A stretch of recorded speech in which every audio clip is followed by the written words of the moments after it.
So if you can see yourself in either of these opportunities or roles, then if you can identify it and have this conversation with your spouse, it makes the expectations, it makes the role, if you can name it and be like, hey, we are the cheerleader or we're the co-captain, like it gives it a lot more context, and then you have a better understanding. You can have this conversation with your spouse. So I would encourage you too, if you are similar in one of these two positions, to have this conversation with your spouse. Share this episode with them, have them, listen to this with you, and really get clarity on how are we supporting each other, how are we encouraging each other, how are we pushing towards our financial and our family goals.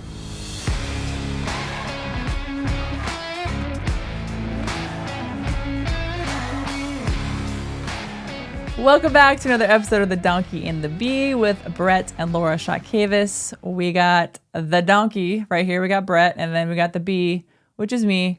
So we got a jackass and a biatch, and that's why we're called the Donkey and the Bee. I know a lot of people ask that question, so that's where we got that. And we are talking all things marriage, entrepreneurship, and finances, how a donkey and a bee can come together and have some failures, have some successes, and live life to the fullest. Yes, ma'am, we are. So today we're talking about how to make money and how you can structure this with some roles, some expectations between spouses. Because there's not one way to do it. So I want to actually unpack a couple different ways that we have gone through in our journey in our marriage to give us, here's the best approach for us to maximize our income, to make more money, but also really to have a family balance in there as well. I do think this is something that a lot of people talk about. It's kind of an underlying theme that kind of gets shoved under the rug when it comes to quote unquote roles within a relationship. And so I'm excited to talk about this today because there's a lot of things that we talk about that we're open and honest about as far as roles and responsibilities. But I think that sometimes newlyweds or maybe even people that have been married for 20, 30 years have not talked about this with their spouse. So I think it's an important thing to discuss with your significant other so that you're on the same page. For sure. So I want to use an analogy today and say that there is the cheerleader and then there is the co-captain, right? So if we're talking football, right, you perhaps have the quarterback, right, the star of the team who's leading the charge, trying to win the game, and you have the cheerleader on the sideline cheering them on, right, supporting that quarterback. Or on the opposite side, you have your offense and your defense, right? Your quarterback, he is your captain on the offensive side. You have another captain on your defensive side, right? And they are working together to win the same game, but on opposite sides of the team.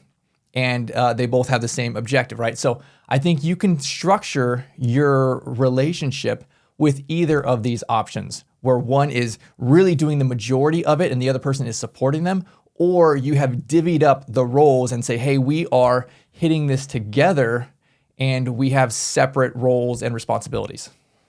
I think it's very important to note that the visual you just played out, they were on the same team. They weren't on different teams, right? Yeah. Okay. So just wanted to say that a lot of times when you're in a marriage, I think sometimes subconsciously you're on different teams and you don't even realize you're on different teams. You're playing for different teams. One is the Eagles, one is the Bucks, whatever you want to say. And I think that a lot of times marriages, they sabotage themselves because they think they're together. They think that they're working together, but they're actually working together against each other. Yeah. So I wanted to point that out, that we're talking about a marriage that's on the same team, not opposite teams. Right. For sure. So let's start with the cheerleader analogy, and we can unpack that. And then I think what you mentioned is important, so we can kind of talk through that in context about potentially the self-sabotage and the sly remarks that pull the other spouse down. Mm-hmm. So I think of it in this way, and let's frame this first in talking about finances. How do you excel financially in your job, in your business, to make more money? And ultimately, I think you need the captain, right? On this analogy, you have the quarterback who's pushing hard. He's leading his team. He's leading his business, or her, right? Whichever one you want to say. This person, this quarterback, leading the charge, making more money, growing, hustling, putting above 40 hours a week, right? That's what context we're talking about. Two people who are overachievers that are growing their business, growing in their career, and trying to increase income. You have that person who's legitimately putting in not a balanced amount of time, right? At least in our current culture where people say, hey, I want to work 40 hours a week and I'm really only working 20 and I'm Netflixing and I'm, watching social media all day. Like, I don't relate to those people. I want to work. I work very hard and very long because I really enjoy what I do. So I'm speaking to that type of person who is very, very driven, who is trying to hit certain financial goals, right? This person is going to be out of balance with the quote normal lazy culture that we're in. So you have the cheerleader, right, on the sideline. They're not necessarily on the field, but they cannot be there pulling them off the field, being like, babe, it's 5 o'clock. Like, you've been working all of 41 hours this week. Get your butt home, right? They need to be like, no, honey, you stay out there. This is OT. Get on the field, make the play, run that ball into the end zone, right? Like, I don't care if you're working more than 40 hours a week, right? This is the cheerleader saying, like, I want you to succeed. I want you to win, because when you win, we win. Our family wins. We have these certain financial goals, and we know that this is a certain season of life where this season of life, we are hustling. We are putting the hard work, right? So that we can get to this certain place. We can get to financial freedom. We can get to early retirement. We can grow our business. We can sell our business, whatever it is. But the cheerleader is there supporting that quarterback. They are there taking care of whatever those behind the scenes needs are. And I would kind of put it into two categories here. They are supporting you in the business, if you have your own business, or they are supporting you in, maybe you have a career, but they are supporting you in that way so that you can put in this extra time and energy. They are not self-sabotaging you. And then additionally, if you're the cheerleader, and let's just say that you maybe don't have a job, you are taking care of the family, or you do have a job, but it's not one of those jobs where you're like crushing it. You are maintaining all of your income is like saving or fund money or something like that. And your role is the family, right? That you are doing that. And then again, it goes back to this idea that you are not doing those little sly comments like, why aren't you home in time, honey? Like, why aren't you taking out the trash? You are really therefore the quarterback on the home front, right? It's opposite roles, but you are now the quarterback, and perhaps the other spouse who is working is the cheerleader for you on that, saying, hey babe, let me help you with the kids, right? Like, you're taking the majority of this, but you know what? I know you hate making those lunches. Let me step up and do that. I am not spending that disproportionate amount of time with the family, but here are the small things that I can do to support you, because you are now the quarterback on our family time, on this at home relationship. I think that's the best example of what we're talking about is, one person might be the businessman or the businesswoman. It doesn't necessarily have to be the man. There are stay-at-home dads as well. But I think it usually is one person is out in the workforce or working on their own business, and then one person is at home, taking care of the home front. And I think that's the perfect example kind of in our culture for right now. And so I love that you said that those roles also switch with being, the quarterback versus the cheerleader if it's the home front. And I think that this is where there can be a lot of conflict, where you can be on the opposite team, are the sly remarks. And I see this all the time in marriages where, we're hanging out with some people and, there's sly remarks all the time about, my wife doesn't do this, or my wife doesn't do that, or my husband doesn't do this, my husband doesn't do that. And I feel like when you say things like that, like, you're literally working against each other. It's not building each other up. And so I think one thing that we do, and I think we do pretty well, is putting your spouse first.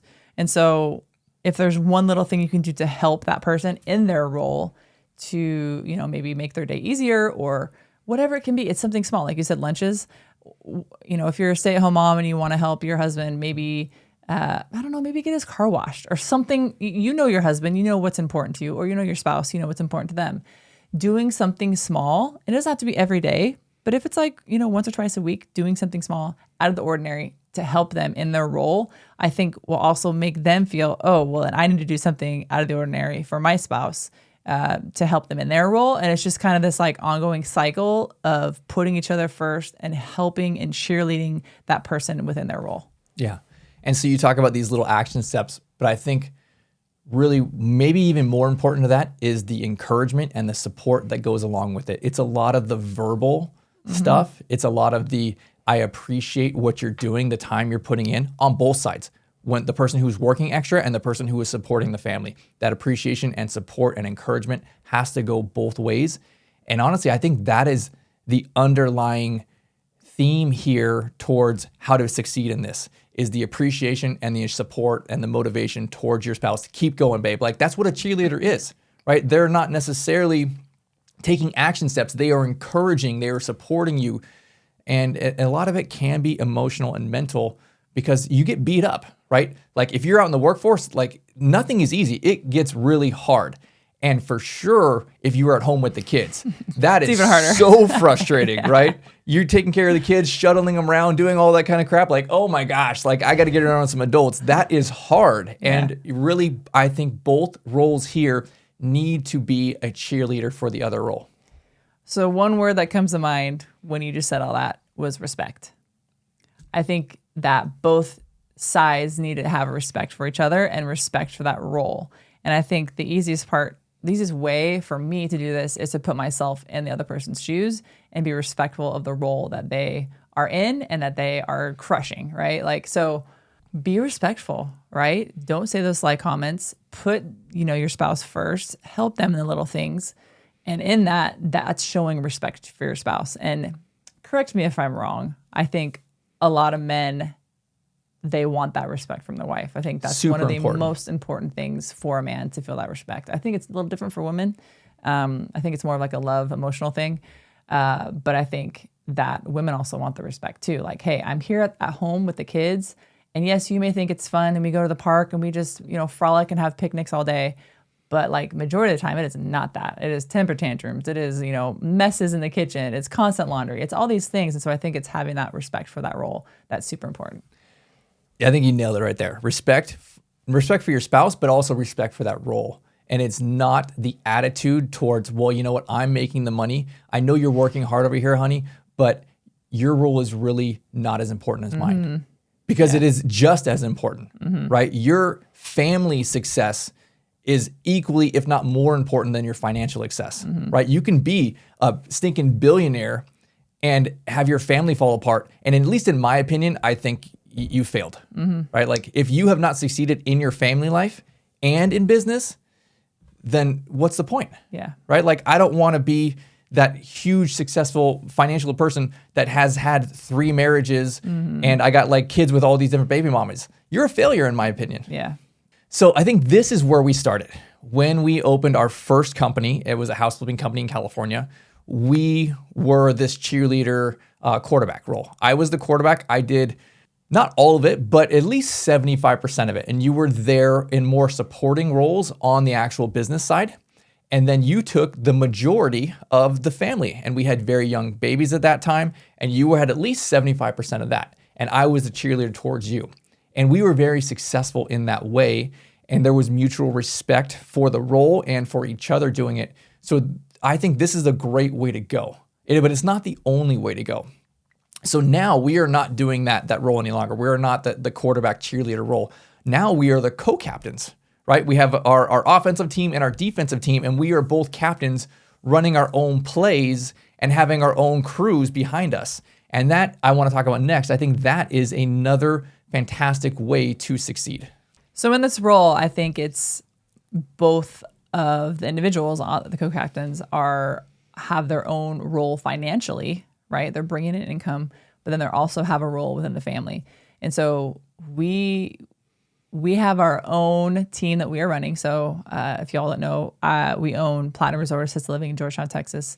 And so I am pretty much predominantly the operator of that business. And so that is my role financially. So, and then Brett, he is overseeing the operations of our partnership company that we have, where we help and support individuals and entrepreneurs who want to start their own assisted living or memory care mansion. And so he oversees that. And we also have, properties that Brett oversees as well. So we have our own roles within the income, within the financial aspects of our family. But then as far as our family, we also kind of divvy that up. It's kind of an unspoken. We don't really talk about, hey, this is your role. You take the trash out, I do the dishes. Like, it's kind of an unspoken thing that if there's something that needs to get done within the home, one of us just does it. I don't know. It's not like a fight. It's not like a, hey, this is your thing you need to do. It's, if I see the trash cans need to be taken out, I take them out. And if you see they need to be taken in, you take them in. Like, it's not like this like nagging thing that we have that we hold over each other's head.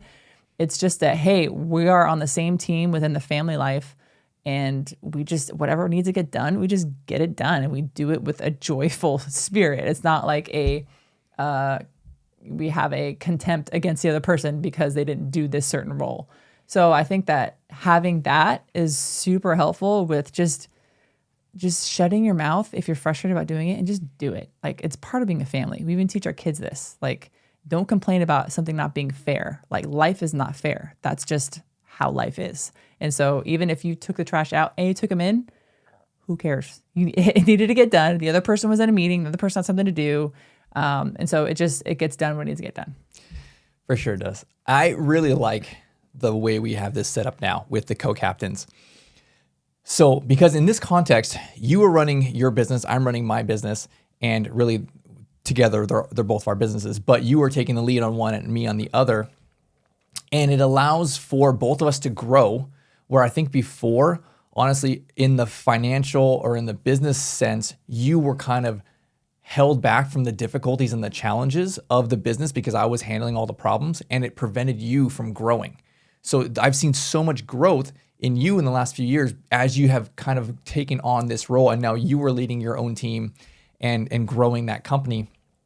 I think that that is another fantastic way to go.